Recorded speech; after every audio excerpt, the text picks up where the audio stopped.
Welcome back and thank you for choosing KTN. Now, for years, Marsabit and Isiolo counties have been hotspots for insecurity, with criminal networks smuggling arms, drugs and contraband into the country. A key player in the activities is the Oromo Liberation Army, which has transitioned from an ideological movement based in neighboring Ethiopia into a criminal syndicate operating across the border. In response, the Kenyan government launched Operation Ondoa Jangili on February 3rd, targeting Ola's hideouts, financial networks and smuggling routes.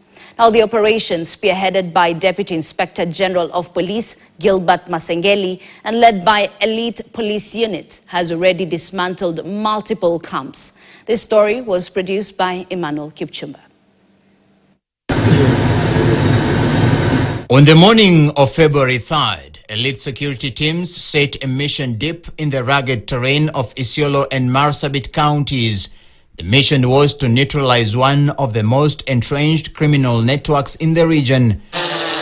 These officers, part of the National Police Service Special Operation Group, our Delta Station mobile, confirm we are leaving, had been preparing for weeks to execute targeted raids on all strongholds. Police Service came up with Operation Ondoa Jangili, which has managed to neutralize several camps to deter them from carrying their criminal activities. Further, the proliferation of small arms done or conducted by Ola has had an impact in the areas of North Rift and Upper Rift regions. The heavily armed officers, moving in tactical formations, stormed the hideouts and confiscated a vast arsenal of illicit materials, destroyed 14 makeshift camps, each serving different function, training grounds, drug processing hubs, and even a propaganda center. Approximating, we destroyed almost 10 tons of marijuana, close to 10 tons, give or take, 10, 11 tons of marijuana from this place, because this was mainly a narcotic distribution center. Among the sites taken down was Malkamale Camp, a major drug processing center, and Funanyata Camp, which stockpiled illegal weapons. The police also uncovered sophisticated counterfeiting machines, producing fake US dollars and Ethiopian birr. The crackdown in one of the Ola camps, known as Malkamale, which is along the Iwaso-Nyiro River, targeted key transit points used by militia for smuggling drugs, weapons, aliens, and even wildlife trophies. One of the major successes of the operation was the seizure of over 20 tons of marijuana, intercepted before it could be distributed across Kenya. We destroy and neutralize this area, which the special teams managed to do. And the way you can see, normalcy has returned to this place. We are all here. There are no remnants. And we are now walking into the next phase of stabilization with the heads high, knowing that we have cleared, we have done away with the enemy, who is Ola.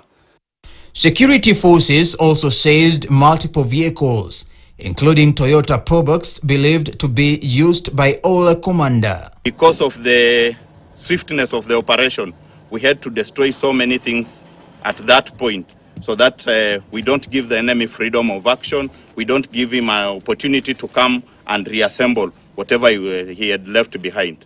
It is at the Malkamale camp where the police believe the commander of the Ola fled with injuries from when they laid an ambush. The elite forces at the raid on Ombalo training camp, used as primary training ground, where new recruits were drilled in guerrilla warfare, discovered improvised explosive device IED components in the vehicle, making it too dangerous to approach.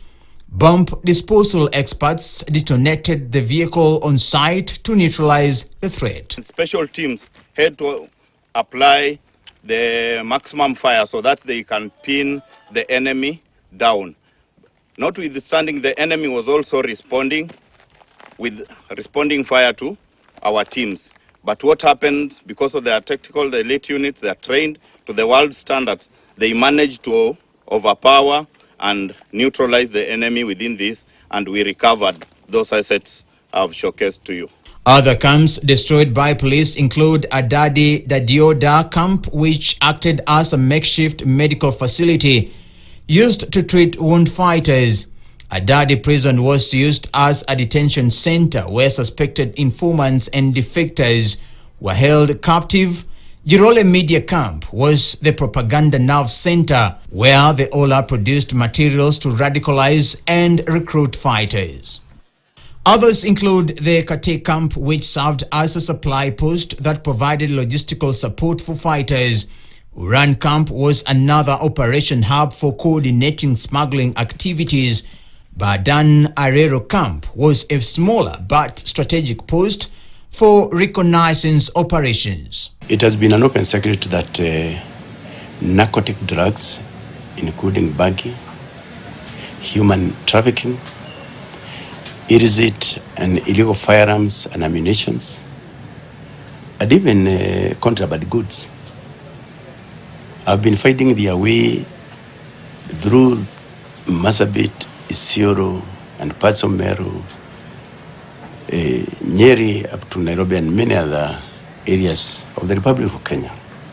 The crackdown has led to multiple arrests, but police believe key Ola leaders, including Gamacho Abui and Hussein Gofo alias Lalisa, may still be at large. The operation has actually been very, very successful. Very successful. Because during that period of time, we have been able to net huge amounts of bang,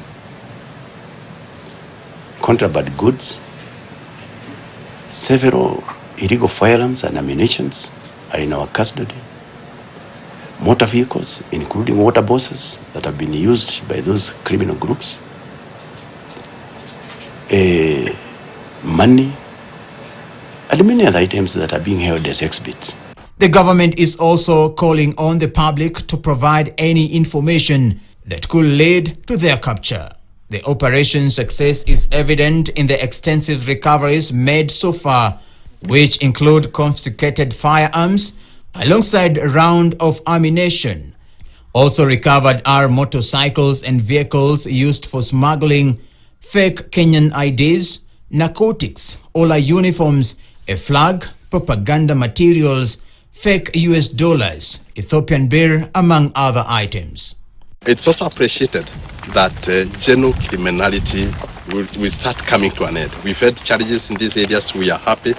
And the troops that are performing this job, a lot of Kenyans may think that this is just work. No.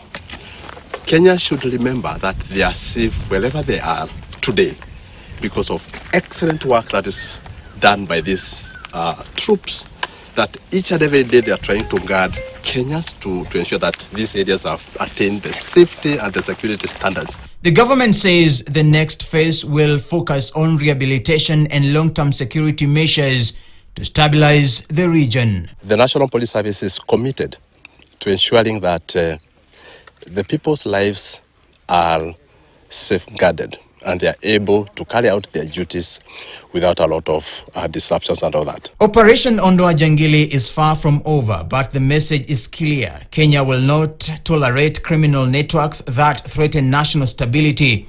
For now, the National Police Service states that the battle continues, with the security forces determined to root out the remnants of Ola and restore order in the affected regions.